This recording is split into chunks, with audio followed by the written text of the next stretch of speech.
RSS की उस विचारधारा को, उस आइडियोलॉजी को लागू करना चाहते हैं कि ये कानून अगर लागू हो गया तो नमाज कहां पढ़ोगे। ये मसाजिद को खत्म करना चाहते हैं, खानकाहों को खत्म करना चाहते हैं। एक मुनज़्ज़म साजिश के तहत आरएसएस की उस विचारधारा को, उस आइडियोलॉजी को लागू करना चाहते हैं जिस आइडियोलॉजी के अंदर नाउज़ुबिल्लाह ये कुरान को बदलने की भी बातें करने की बात करते हैं।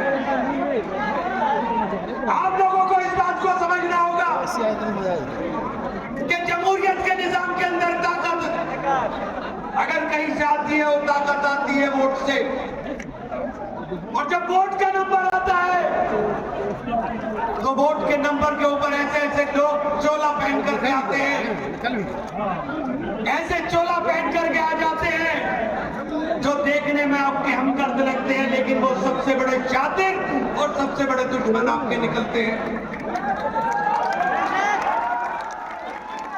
इस सूबे के मुख्यमंत्री को, आंध्र के मुख्यमंत्री को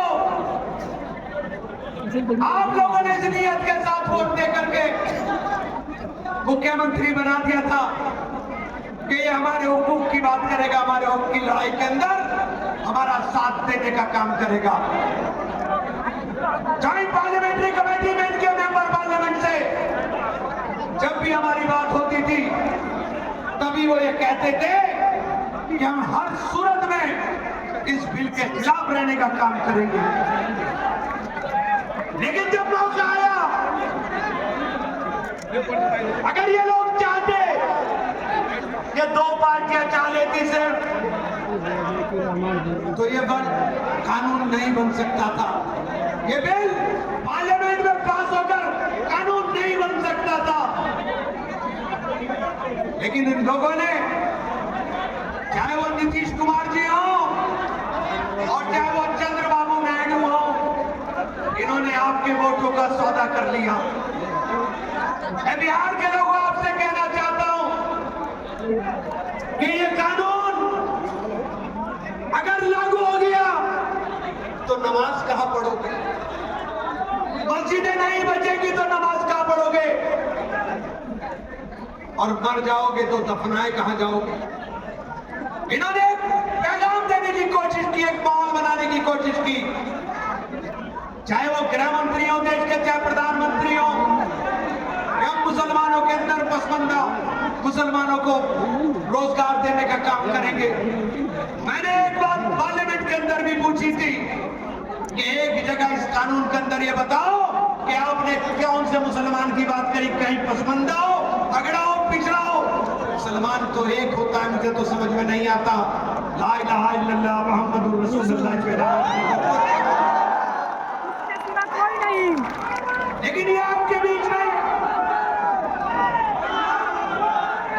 में गलतफहमी पैदा करने की बात करी जाती है। मैं आप लोगों से कहने के लिए आया हूं, बिहार के लोगों, मैं बिहार के गरीब मुसलमानों तुमसे कहना चाहता हूं, बकरी की खाल पहने हुए भेड़ियों से होशियार हो जाना।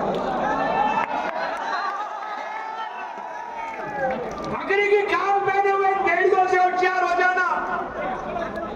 ये नोच के डाल देंगे हमको।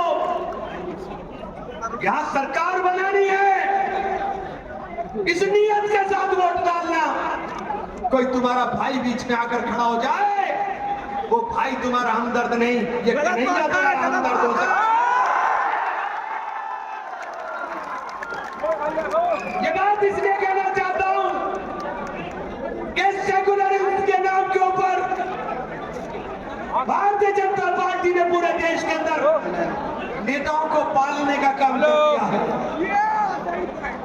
इन पले हुए नेताओं से होशियार हो जाना। ये जो पले हुए लोग हैं, इनसे होशियार हो जाना। ये कानून बन चुका है, लड़ाई सुप्रीम कोर्ट में, ये बिल नहीं बचा है। अब ये कानून बन गया है, लड़ाई सुप्रीम कोर्ट में है। अगर राज्य में सरकार बन जाएगी तो औकाफ की हिफाजत हो जाएगी। साथियों, ये समझ लेना। वक्त बहुत ज्यादा हो गया, मैं समझ रहा हूं।